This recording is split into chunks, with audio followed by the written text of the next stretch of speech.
राम राम रहे हैं मेरे सारे छोटे बहन।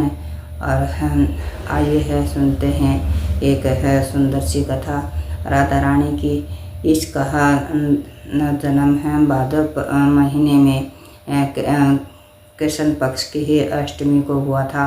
ज्येष्ठ है नक्षत्र में है, चौथे चरण में है इसका जन्म हुआ था। आइए इस पक्ष में एक सुंदर सी कथा सुनते हैं। राजा भानु है एक समय है नदी पर नहाने के लिए जा रहा था। वह शांत माहौल और सुगंधित हवा चल रही थी। गंगा नदी के पास जाने के बाद उसने एक दृश्य है सुंदर दृश्य देखा। उन्होंने देखा कि एक सोने का पुष्प है गंगा नदी में है तैर रहा है और उसके अंदर एक छोटी सी कन्या सो रही है। वह कन्या को उठाकर देखा वह बहुत ही सुंदर थी और वो उसने सोचा कि इस नन्ही सी कन्या को यहाँ कौन छोड़कर गया है। यह देखकर यह सोच ही रहा था कि उसी समय ब्रह्मा जी वहाँ प्रकट हुए और बोले कि ये है राजा भानु, तुम और तुम्हारी पत्नी ने वर्षों तक बहुत ही तपस्या की है। उस तपस्या के कारण हमने यह तुम्हें पुत्री दी है। तुम चाहते थे कि देववंश कि कोई कन्या हम प्राप्त हो और इसलिए हमने तुम्हें यह पुत्री दी है। इसे घर ले जाओ और इसका लालन पालन करना।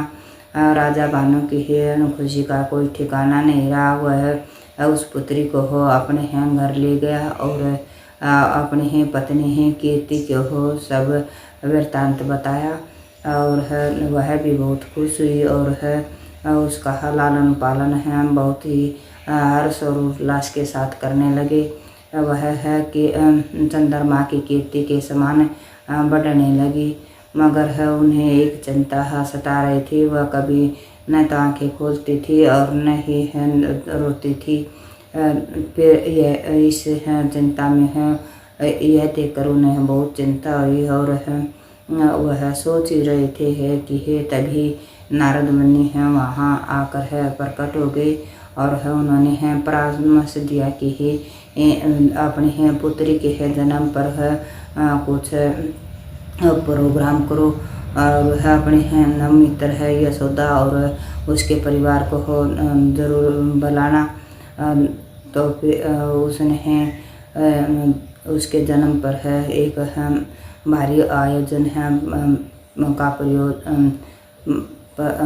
किया और अपने नंद बाबा और उसके परिवार को बुलाया। वह उसका निमंत्रण सुनकर बहुत खुश हुए और वह नंद बाबा यशोदा मैया और छोटे से कान्हा को लेकर वहाँ पहुँच गए। वह कान्हा को पता था कि वे तुम्हें क्या करना और कहाँ जाना है।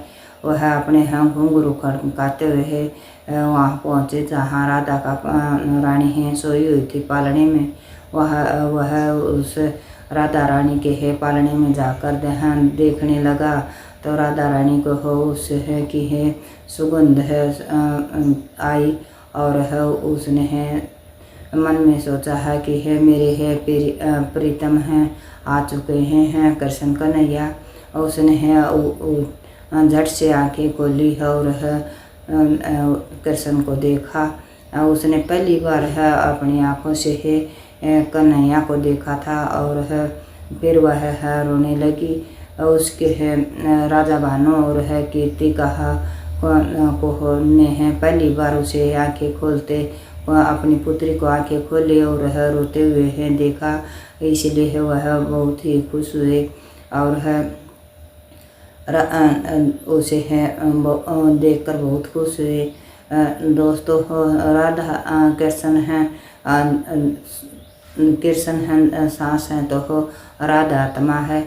यह राधा कृष्ण की ही जन्म कथा है। अच्छी लगे तो लाइक करना, शेयर करना और सब्सक्राइब करना।